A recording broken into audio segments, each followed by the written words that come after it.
Hey everyone, welcome back. It's Lucid, and I'm joined by Demosthenes here. Hey, folks. We're going to be doing a very, very quick episode here on Pretender design for the nation of Shinuyama.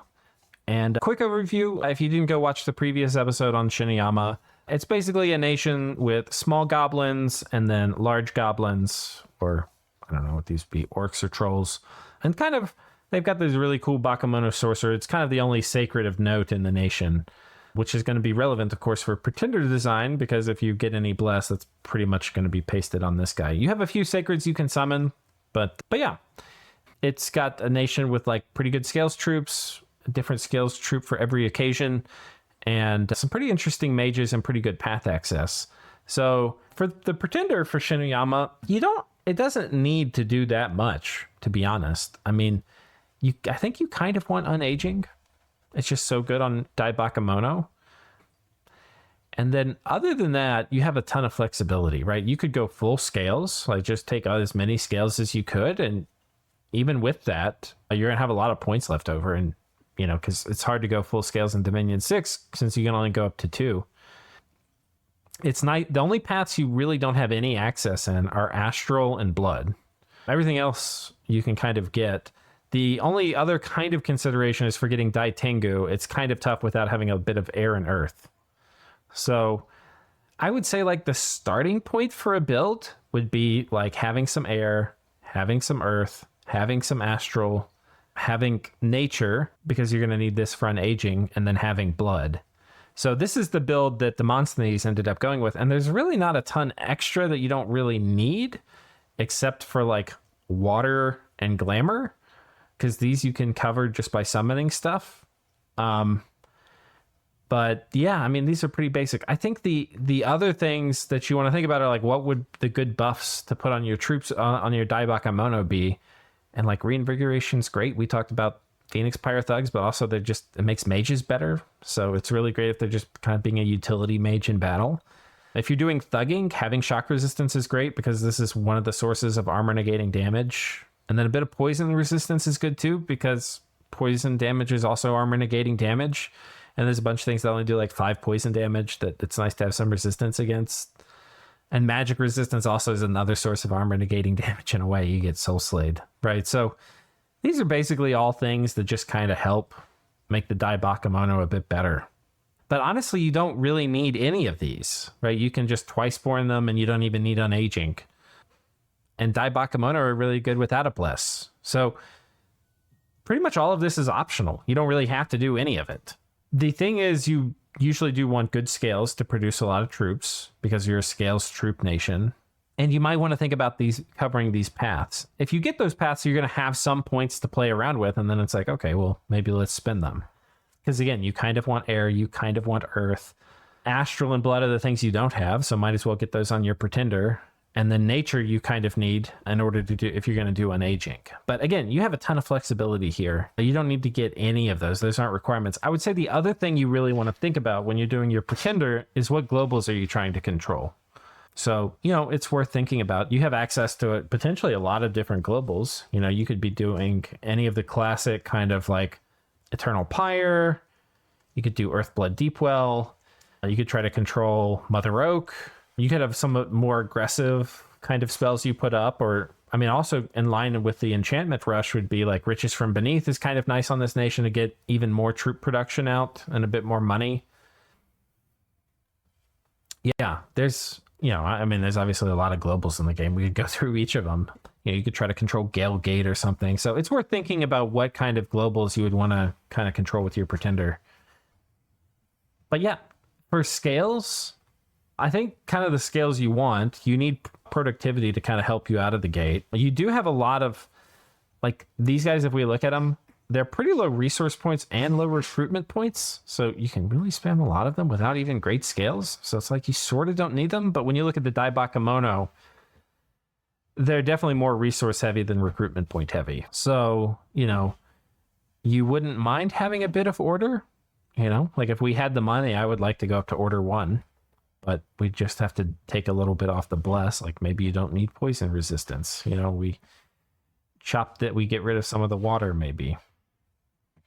You know, you could get rid of glamour because we don't really need that. And then We're still not quite there.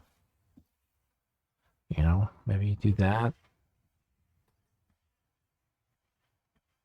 Something like this, and you've now bought yourself a bit more order.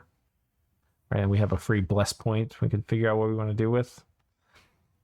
Anyway, there's a bunch of options. But yeah, you really want, I think productivity too is sort of a must, because that gives you a lot of flexibility. You don't need it. If you're going to go full Bakemono Storm, you don't necessarily need it. And then magic is really nice to have. And then you have pretty good heroes, so luck is kind of nice. And growth is still kind of, in the long run, the best income scale. But growth scales a lot less than it did in Dominions 5. So growth is no longer like an auto pick even on Scales nations. But still is money, and you're a nation that likes money. So yeah, I think you have a lot of flexibility. The other thing you could, I think there's an interesting kind of way to play this nation where you get one of the expanders. And like the Tiger is actually one of the better expanders if you get like hard skin bless on them, because they have fear built in. Did Daibakemono have natural protection? Yeah, they do. Okay, so you need some natural protection to fully benefit from iron skin. That's what I was thinking about, hard skin. But yeah, I mean, there's a bunch of different pretenders can expand. You could take the Earth Snake. These guys are kind of tough expanding. They can, but you have to be pretty cognizant of what you pick. You could also get a Titan. Having a magic phase Titan also is pretty sick, but there's a way to play where you basically get an expander and you basically are just going to, like, you can torch death. You could just be high productivity. And I think you still want to keep magic, because you at least don't want to go too hard into drain, because you do want the Uba to be able to research. You can torch drain, by the way, and use Bakemono sorcerers. They're going to be fine kind of in drain. You know, they only lose 3 points if you're in drain 3. Or 2 points if you're in drain 2. That's not really a huge change. These guys don't benefit much from magic scales other than as combat mages. But yeah, you can torch your scales, have like a kind of sick expander, and just be like, I'm going to expand so much faster than everybody else. You get all the expansion scales, like to just slam troops, and you have a pretender expanding, and you're done with expansion by like turns 8 or 9. And you have like swarms of troops that you're foreign recruiting, and you just go kill one of your neighbors before they even know what's happening. It's a very aggressive style of play if you do that, right? Because I think a more full scales Yama that has like maybe stuff better suited to help the Bakemono out, or the Bakemono sorcerers out, will probably do better in the late game. But you can totally do an Awake Expander, which will probably be significantly stronger in the early game. And then you can have a Titan, which will count like a dormant Titan that's going to be ready to like jump on top of armies turn 1. One of the nice things too about putting a lot of pressure on the map with like a bunch of stealthy Bakemono show and stuff is that you're going to encourage a lot of counter raiding. And one of the best ways to punish counter raiding is to have really good magic phase attack options. And some of those are through like Titans. So, you know, you have some kind of cool guys who can do that, like this guy with chaos power. But yeah, let's go back and have. Do you want to tell us, Demosthenes, for your particular bless, what you? I mean, I think some of it's kind of obvious. We talked about it a bit, but no, I think that I made some unusual choices. You know, if you sort of get down to the details of it, even if it's fundamentally a mage bless that are maybe worth mentioning just to help people sort of think about their own builds for the nation. So one is this particular bless, the shock resistance and poison resistance. I think one of the shock is poison instead. We're mainly built to sort of as sort of a safety mechanism. Like if I get Foul Vapors or Wrathful Skies, like maybe all my troops die, but it's to try and preserve the Bakemono sorcerers as part of that army and have them escape. Yep. So sort of one of the, sort of a durability. And, and it also is helpful for some forms of thugging. But I was sort of thinking of it as more as just sort of like, these are an asset that is sort of what we're building our armies around conceptually. And so just sort of making them more resilient is a big deal. 2 reinvigoration is kind of an important threshold for them, in that it's the point where if you cast an earth power, without any sort of reinvigoration gear, your thug is going to be fatigue positive, even with pretty heavy armor. So that's sort of a reason to think about that specific level, or to not cast summon earth power at all to save slots for things like Fire Shield or Iron Will or other sort of buffs, and just have the reinvigoration buffs and the bless. Blood better if you sort of are thinking you're going to use your Bakumono sorcerers as army thugs, because the attack and strength really help with that. But I sort of was thinking about them more as sort of casters. Farcaster is fantastic. I would have put that, Farcaster Precision is a totally different direction. I spent a lot of time testing, and could be really cool. Yeah, we But I didn't think talk that about Banefire much, but Banefire is, of course, another thing that Bakumono sorcerers can do. Banefire, the Falling Fires, Falling Frost, Eruption, like that. There's sort of infinite stuff that they can do there. Yeah. The sort of more interesting stuff that I did is the paths are actually not optimized to maximize bless points. I really wanted to go all the way up to Astral 5 so that I could do like Astral Magic, Forge a Ring of Sorts, or a Ring of Wizardry with a couple boosters to be able to sort of break into, sort of more sorcery stuff as the game goes on. I also paid for A4. I think that also cost me like a bless point roughly. And that, is sort of the combination of Army of Mist being a really big deal and wanting to be able to forge the boosters to boost your Air 3 Die Tango to be able to do sort of the really big spells easily. And then I think on the scales, the main things that I sort of talk about, like I tried testing with lower turmoil. You can actually go down to turmoil 3 on this nation in theory, but my expansion was considerably worse. It's really, you'll see how I expanded a very specific set of tactics. Very possibly a different set of tactics would make turmoil 3 work. There's some interest in turmoil 3 for this nation in that the Oni summons all have chaos power, and that really powers them up. The troop ones I find are sort of too expensive, but I think you can do something cool with that. I think one of the other interesting choices is heat versus cold scale. This nation, can do vengeful waters relatively easily, and most of your troops are slow, so there's some reasons why cold could be desirable, especially because you have mountain survival, so you can pass through mountain passes with your units and your big mages, even though enemies might not be able to. You can freeze the rivers and give yourself really good sort of slow, but sort of really good, you can move anywhere mobility. And that's a trade-off. The main reason I didn't do that is that I felt like I really wanted to lean into the small goblin mobility, and they go down to only be able to 1 square a turn once everything's cold. And I wanted to lean into the Uba mobility. So that's a trade-off. You can think about what makes sense for you. And then I think magic scales is the other interesting trade-off, because as we noted, like both the Uba and Bakumono sorcerers are actually really strong researchers per commander point. And the nation, like in some sense, you would like drain scales from a combat perspective. Like your troops have pretty low MR. You'd rather not have them have a penalty, and that's sort of a decision that you want to make, is how much your vulnerability to soul slay and infly of mind and that kind of stuff in your own territory trades off versus the sort of research and being able to sort of blast tons of evocations with your mages. And that's going to depend on your matchups and just what play style you're feeling like doing with the nation in this particular game as to what's good for you. And drain would be like, if you do a drain build, you're going to probably be focusing on Dai Bakumono. I mean, the Bakumono sorcerers, and then Uba, you can do whichever one you want. I mean, sorry, Magic 3, you could focus on the Uba, or you could do the Bakumono sorcerers. It's not like you should do one or the other, but drain, you're kind of like committed to the Bakumono sorcerers. So or even the really cheap Bakumono shamans are pretty efficient on an upkeep basis, especially in Magic 3, and they fall down a lot if you go to drain. The other note on paths is that Bakumono sorcerers, alone can forge a Staff of Elemental Mastery, so you're really actually pretty good on the boosting front in general. But one of the trade-offs, like I thought about taking like a Fire 5 mage just so I could do Eternal Pyre early, but you have to run all the way up to Construction 7 before you're able to sort of cast any of those big spells. And I think it's like very reasonable in Dominion 6, given that, to think about in Pretender design in general, and in particular with this nation. Getting Eternal Pyre up 10 turns earlier is 200 fire gems, right? Like it can potentially really adjust what you're able to do in the game. And you're certainly a nation with Bakumono sorcerers. Yeah, with Bakumono sorcerers, you can certainly spend 200 fire gems. So yeah. So it's totally reasonable to decide that you just want to take some sacrifices on your bless or other things just to get like the paths that are going to provide the tools that you want to use on top of the base nation. I mean, it wouldn't be that hard to do like something like this, which is just going to give very broad path access. I don't think you really need Death to, and then just go up like you could do this. You might want maybe like that. I don't know. I think Um, the Hard Age chassis ends up being better for that, but it doesn't really matter. You can sort yeah, of I mean, you still pick up on mess around. aging, So. and then you could get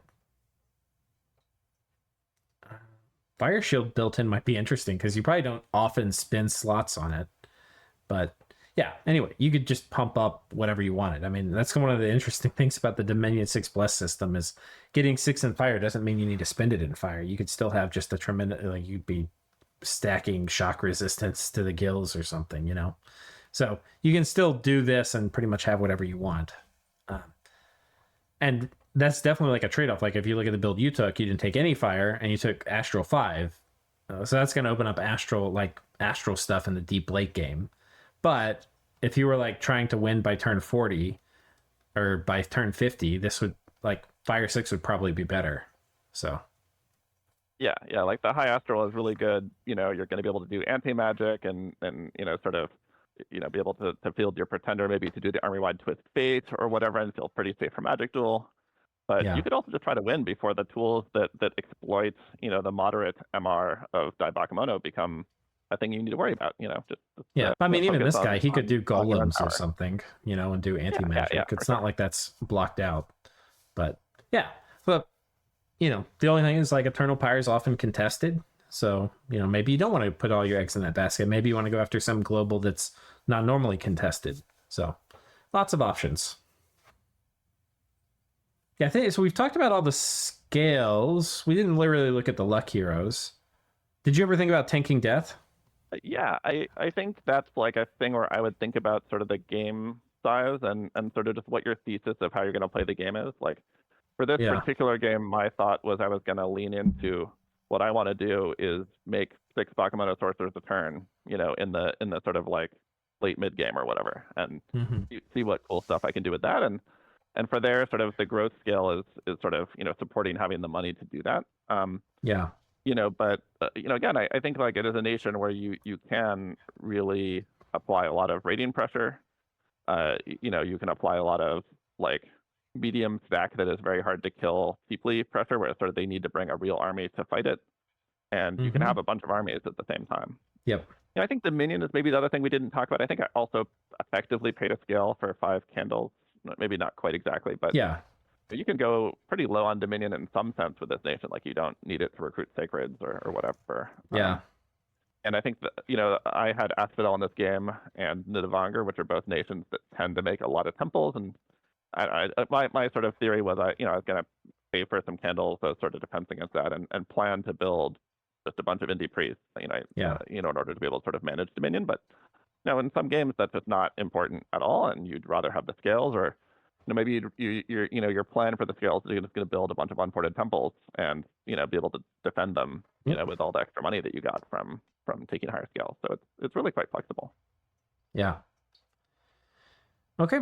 So I think that wraps up the pretender design. I think that the main takeaways are there's a lot of different things you can do. It's not like there's a single answer.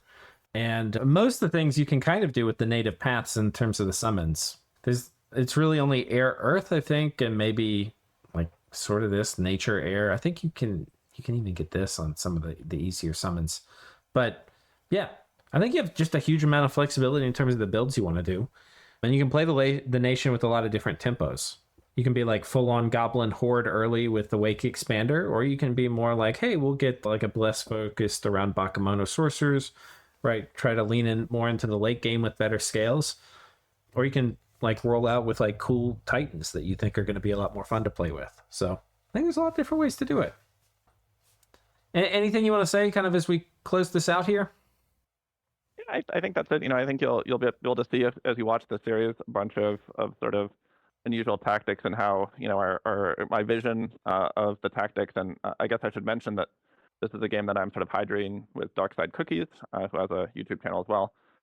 Some of the sort of ways that we adapted and ended up using different stuff than we'd intended for different situations. But this is a game where I think we make basically every single unit on the Finalizing roster for some purpose over the course of the game. So you'll be able to see different ways to use those things and think about how you might sort of make a really cool tactic on top of the really capable flexible paths and units that this nation comes with. Yeah. And one thing I'll just say as we're closing this and doing the kind of getting ready for the next episode, but unlike other games which Demosthenes and I have kind of done together, like the Raga game, like there I was looking at the turns and talking with them in real time. And so like while I didn't play any of the game, like, you know, Demosthenes like knew any of my thoughts and feedback and stuff and was probably using parts of that he liked in different portions of the game. For this one, I'm purely a caster, so it has none of my. I didn't help at all in anything really. So just wanted to make that part clear. But it's we've already recorded some of the other episodes, so I know it's going to be a lot of fun. The pacing of the game is also going to be reasonably quick. Like we're going to have a kind of brisk pace, which we go through turns. That's not going to be nearly as in depth as some of like when I'm putting up my own nations. We're kind of keeping it moving a bit more. So I think some of you will like that a lot. So yeah, we'll see you guys there. Yeah, I guess a final bit of advertisement. One of the really cool things about Shinuyama is that they have a really cheap foreign recruit scout, and you can send those out to watch a lot of what's happening in the game. So this game, while it is only our perspective, we get to catch a pretty big portion of all the major battles over the course of the entire map due to our Eyes of Goblin network. So. Yeah. Okay.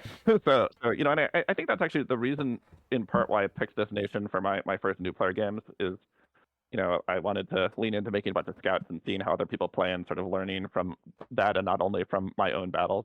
Yeah, that's a thing that one should certainly enjoy if you're in Shinuyama. Is it's not often that you can literally have 100 scouts if that's what you want to do without any real opportunity cost in terms of other recruitment.